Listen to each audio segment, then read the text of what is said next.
Have you been feeling lately like you need to recharge your spiritual batteries? Well, we have just the thing for you.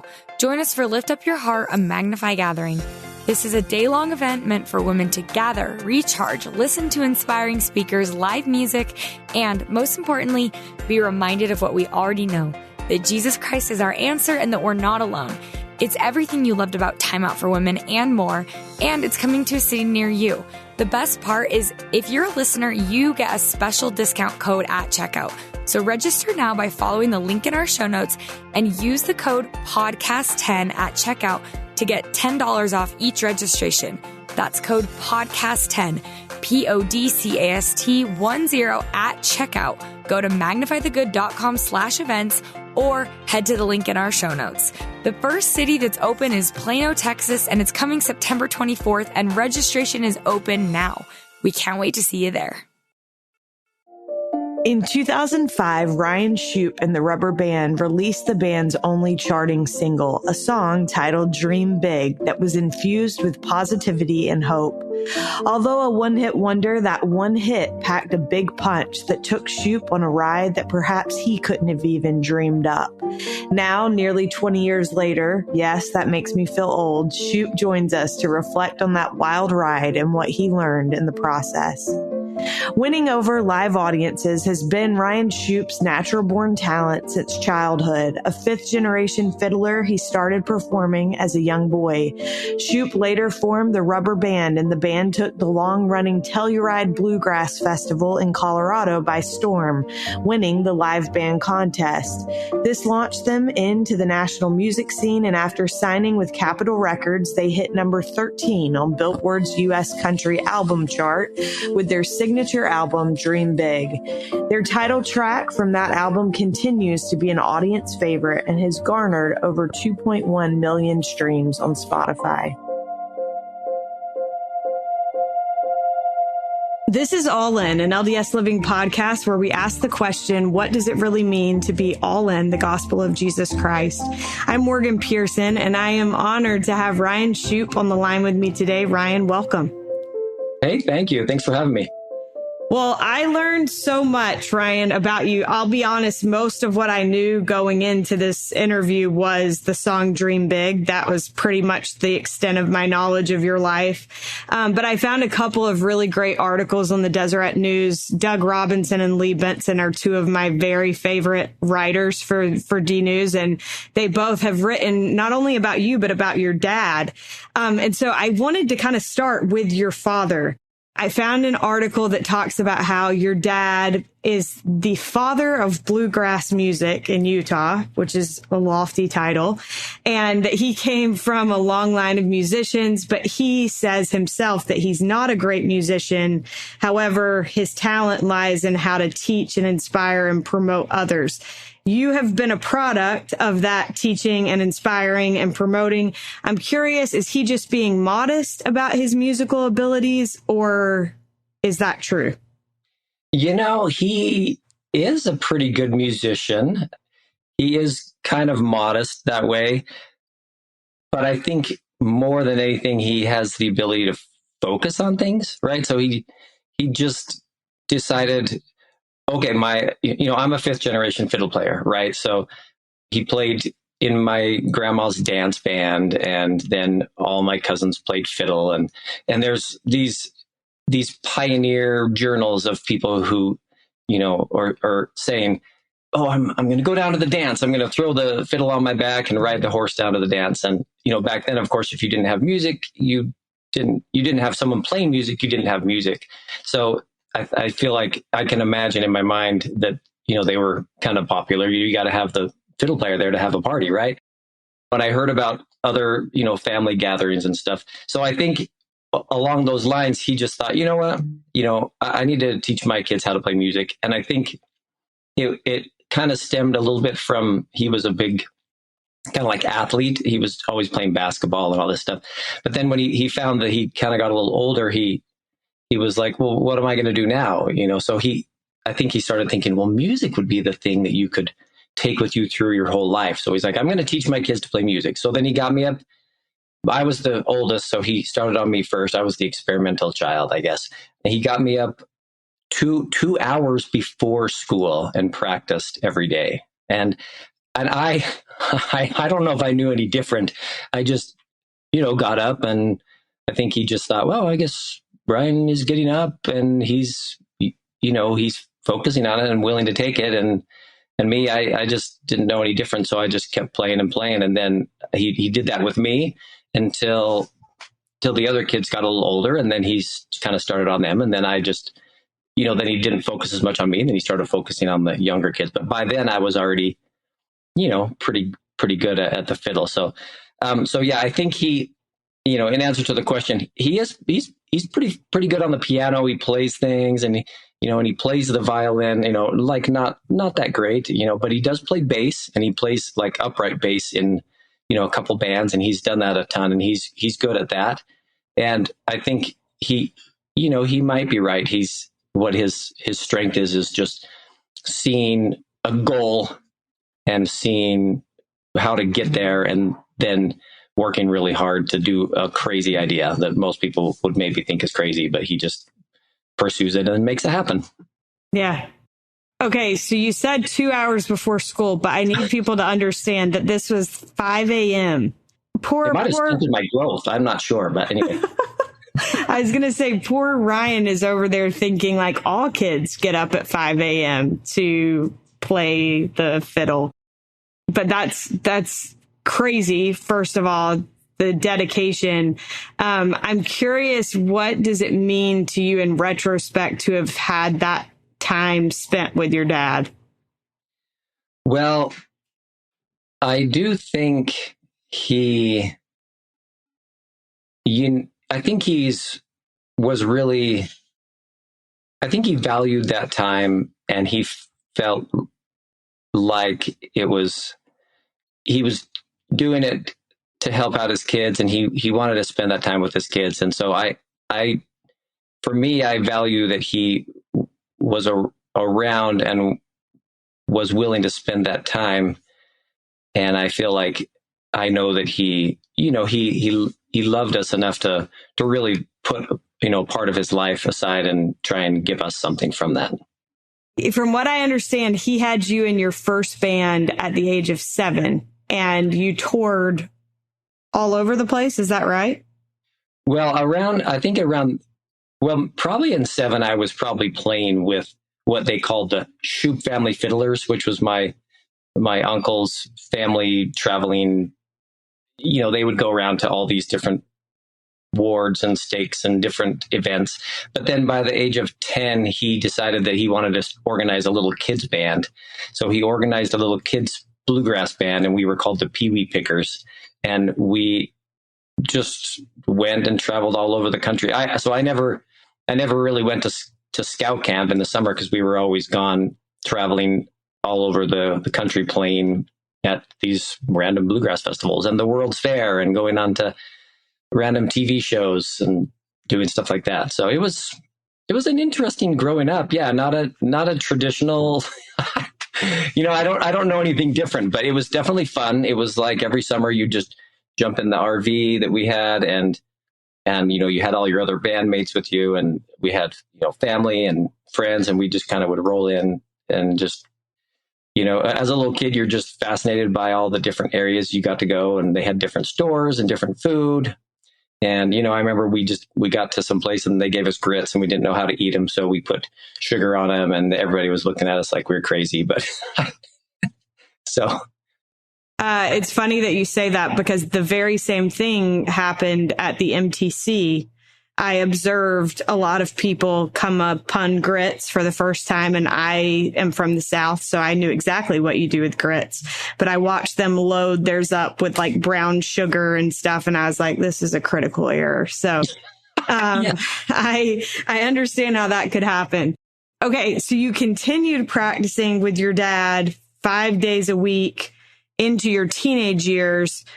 You mentioned that you recognize now that not everybody does that, but what do you feel like that taught you about hard work and dedication to a craft like music? That is a good question. I think that, they have that meme or that saying where you have to spend X amount of hours to master something. And I don't know 10,000, I think. Yeah. Whatever it is. And I think that, kind of plays into that, so I think it's true. I think from that,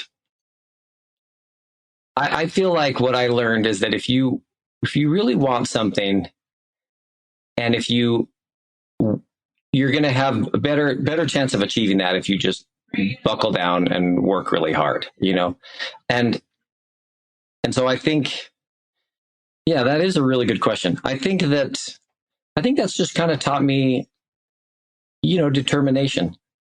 And if you work towards something, you can achieve kind of crazy ideas. And I think that's one thing that my dad instilled in me, was that you can accomplish crazy things. And if you have an idea, it might seem out of the box. It's fine. You can go for it and try it out. And if it works, it works. And if you don't, then at least it was worth trying. You dream big. Hey, it's a theme, right? If you dream big. Yeah. Okay, so we mentioned that you were in this band as a little boy, but your dad mentioned in this interview that I read that you would typically be found just like going to town on the fiddle, but with your head down. You were not much of a showman, and you said that didn't change until after your mission. What about a mission changed and turned you into more of a showman? Well, that is... Okay, so I think just before, I was just a little kid, and my dad got me up to practice. It's almost like anything, right? You're like, go out there and do the thing that your parents taught you. So you just kind of did it, and you just went through the motions. And I wasn't really, I don't know if I was, I was just a kid. So I just wanted to go goof around. And so it was almost like some kind of a chore a little bit to play, not a chore, but just, and so anyway, then after my mission, I came back, and I started kind of getting into music, and I played bluegrass when I was a little kid, but I kind of was more into rock music, right? So as I started getting more into it and learning about that, and I think after your mission, as far as like creating music and stuff, I think the more experience you have in your life, the more you can kind of apply those experiences to songwriting or creating music. And so I think on my mission, it was great because I got to run into a lot of different people. You kind of develop empathy and putting yourself into other situations. And that, can help, that helped me see the world through different eyes and through different people's perspectives. And so I think when I came back, that's when I started. I think when I came back from my mission is when I was in college, and that's when I started thinking, hey, like, who doesn't want a band in college, right? That's just like the cool thing to do. So that's probably when I just really thought, you know what, I kind of want to do this. And so then when you start doing it in the way that you want to, then you maybe start kind of like enjoying it more. And plus I kind of realized that, you realize things as you're older. You're like, look back and think, wow, I was kind of just like a little duddy kid that was just up there playing, and maybe I need to, look like I'm having more fun, and because I am having fun. And so I think that all played into it. That makes a lot of sense. You also said of your mission, I played better when I returned. I understood people better. And you mentioned that empathy, but you said it made your songwriting better. How did it impact your songwriting, serving a mission? And where did you serve? I went to Portland, Oregon. Okay. Very cool. Yeah, it was great. It was rainy up there. I didn't know, when they said, hey, it rains, I was like, I like rain. Then I got up there and I realized that it was a different kind of rain. But yeah, I think that was kind of that was the thing that I realized most, is seeing other people's situations, and you get thrown into a lot of different situations outside of your comfort zone when you're on a mission. And so I think, seeing those different sides of things and people and situations and going to different places, and, I think just pushing yourself outside of what you're normally think you're capable of doing, or your normal comfort zone is just really good for you in general. And I think as far as songwriting, then yeah, I saw different people. I gained, more empathy and just gained, just different viewpoints. And I think that that's kind of essential for songwriting. So, Ryan, obviously you had been performing, writing music for a very long time before Dream Big ever became a thing, before we all heard it. But tell me a little bit about what inspired that song, because I think so many listening love that song, and I do. Tell me about what inspired it and how did it become such a big hit from your perspective? Well, okay, so Dream Big. Well, okay, I feel like this with songwriting, and I think a lot of songwriters would kind of agree. Sometimes a song is just kind of given to you. I heard some quote from Tom Petty, and I think it basically kind of said that he felt like he was like the instrument, and there was external forces, kind of like wind that would influence him and blow through him, and then he was able to create these songs, right? It was something along those lines. And I also heard someone else say that, and I've always kind of felt that with certain songs, that I don't really know where it came from in particular. I just felt like it kind of came to my mind, and then I was able to write it down, really, really quickly. So Dream Big was one of those songs where I was just sitting there. I saw this quote that someone sent me, and it was somewhere in the quote, it said, dream big. When you dream big. I just instantly started thinking about that quote that I saw, and then I sat down and wrote the song really, really quickly, like within, like a half an hour. and so I kind of feel like really blessed and lucky to be a part of a song like that, because I kind of feel like it was a little bit of a gift to me. And I think why Dream Big is so impactful, I've thought about this for a while. It's a really simple song, right? It doesn't have a ton of lyrics, and it's just a simple song. But when people hear it, certain people hear it, they really are affected by it. And I do get letters and emails and stuff even now from people all over the world that hear Dream Big and they are affected by it. And I think art can have a spirit about it, right? So I think when people create something, it's kind of created in the spirit of what they were trying to create. And I think Dream Big has a spirit about it, and people, they just feel it, and then then it just resonates with them. So there was just so many stories of when we were touring, when we were signed with this major label on we had this bus, and the bus driver would come in, and he would just hear us. He said, I came in to hear you guys, because, I just want to know what you guys were doing. And he just came in, and he was just kind of, he was kind of surprised. He was just like, he just described it as this. He said, you guys, you were playing, but it was like there was, he said something about light, like there was just light there, or light around you or something. So whatever the case may be, he came in, and when we were playing, he, just felt something. And I hesitate to say something like that, because it's like, I don't really feel like we're like these, great, like holy ambassadors of anything necessarily. But I think we're trying to live life and create music and art with a certain spirit, and infuse that goodness into the world. And so whatever he experienced, he came and was able to kind of latch onto that feeling. And so I think that's why. And so I always encourage people to create art with a spirit that will be what you want it to be, and make and promote good in the world. Well, I think that one thing too that you may not be giving yourself credit for, I feel like you play music, Ryan, with a lot of joy. And I think that joy resonates with people. And it's like, oh, like this guy understands something about life that maybe I don't have or I'd like to have in my life.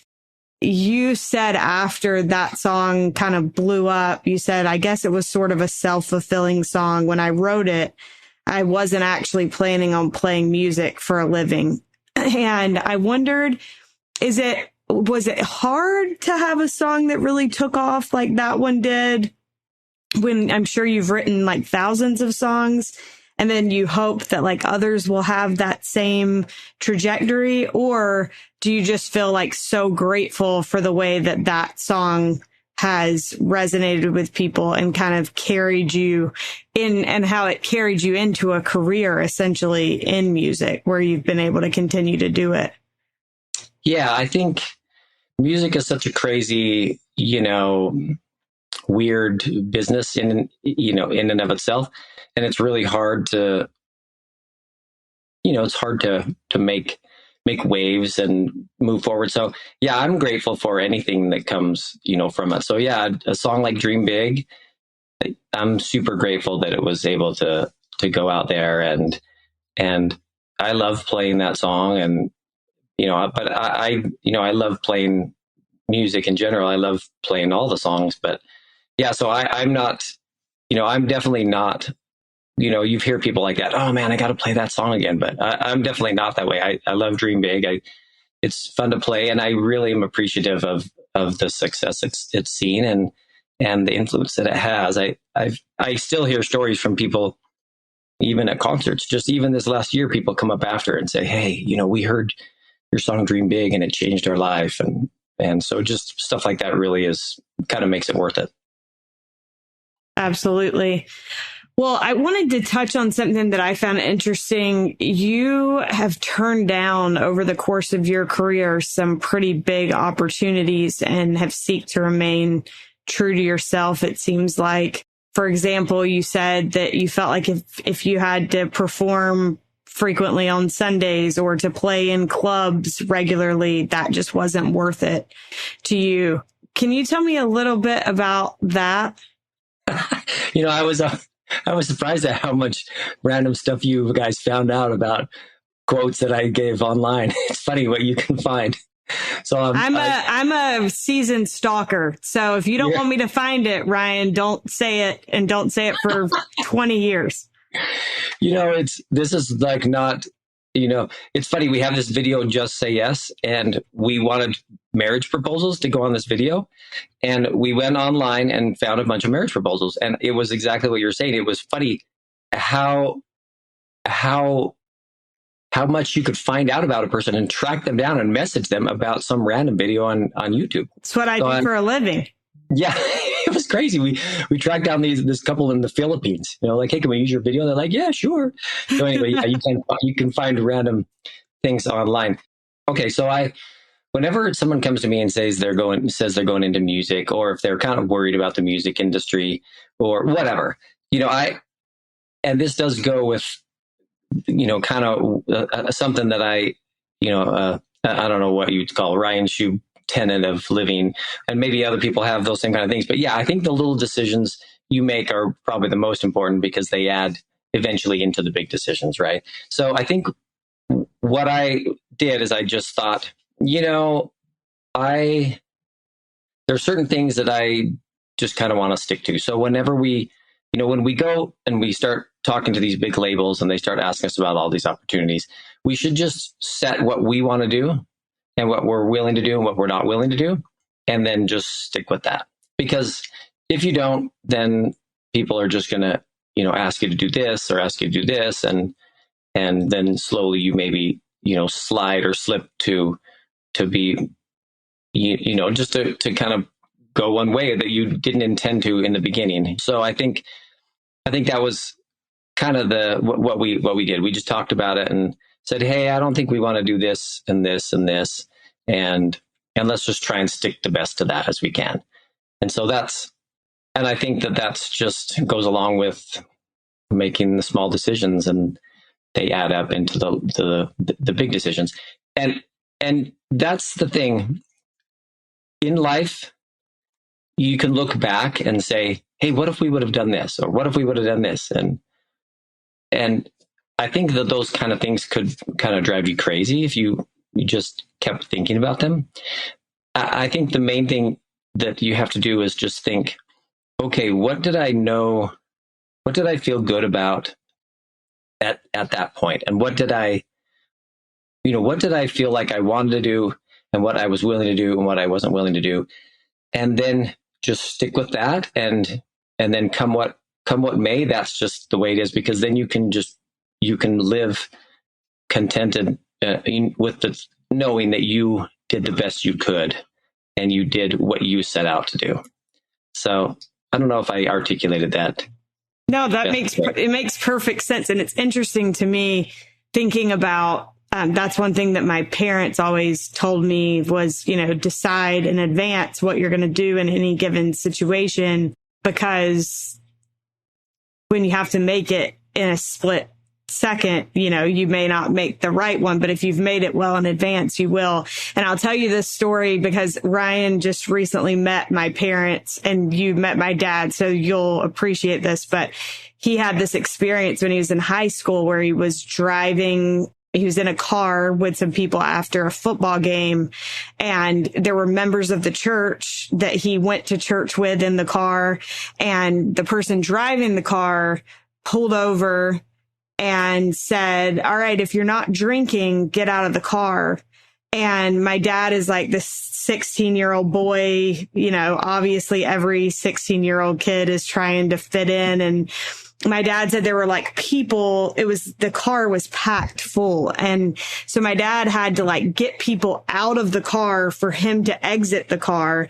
And he always says, he's like, I still think I can feel those eyeballs like glaring into the back of my head as I walked away from that experience. But he's like, that could have changed my whole life. And he's like, I had made up my mind like well before I was ever in the car that wasn't something that I was going to do. And so I think there is a lot of value in making those decisions in advance. And it's a good reminder to me to hear you say that, just because I think I've always thought of it as like a teenage principle, but it's also true as an adult that you decide in advance what you will and will not do and kind of don't budge on that.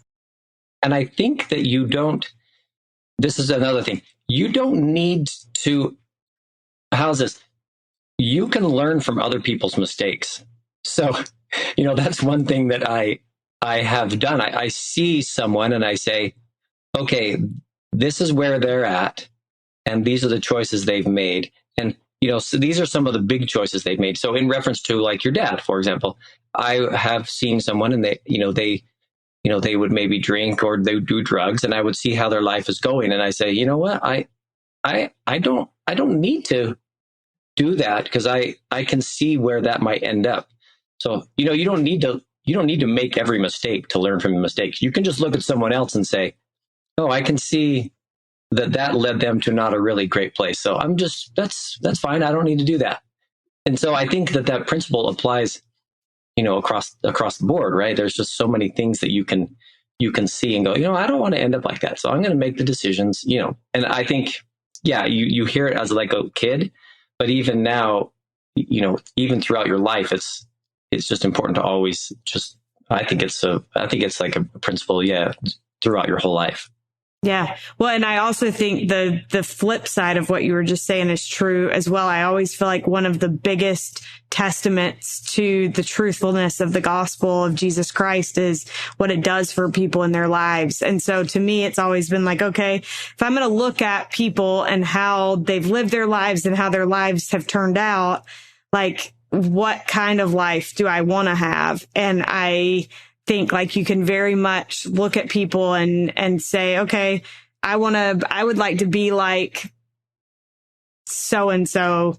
And then you do it on purpose. Like you follow the trajectory of people that you think have got the kind of life that you'd like to have. And I think God blesses us for being intentional and And in a way, I guess that's like dreaming as well. Like it's a kind of ordinary form of dreaming big, but like looking at the kind of life you want to have and deciding to do what it takes to get there. And I think living the gospel is a big part of that.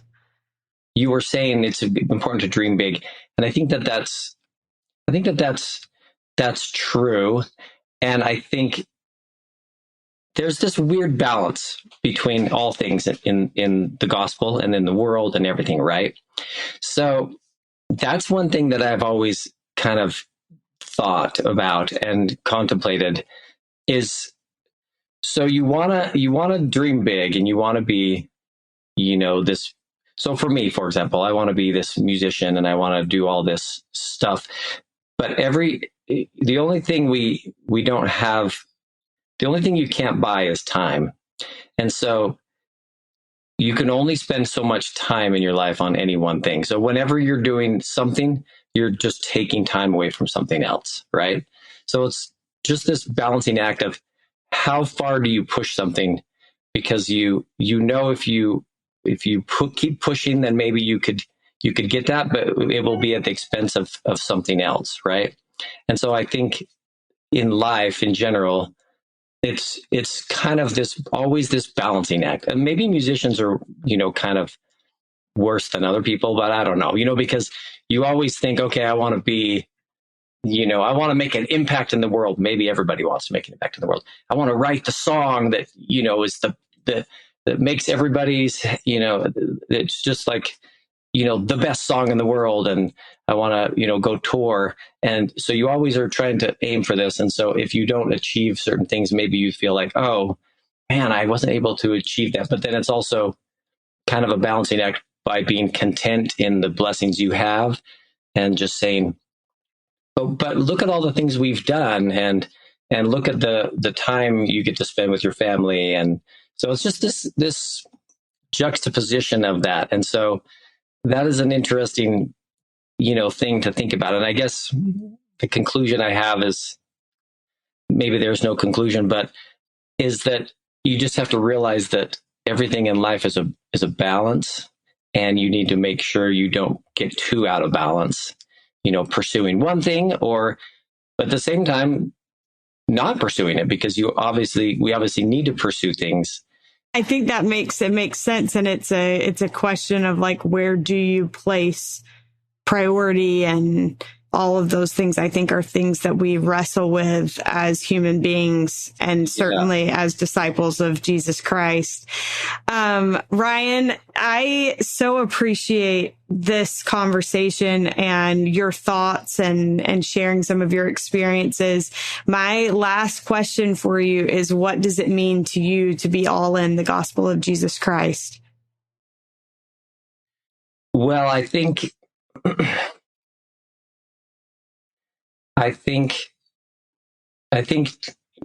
referencing back to some of the things we've talked about, I think being all in is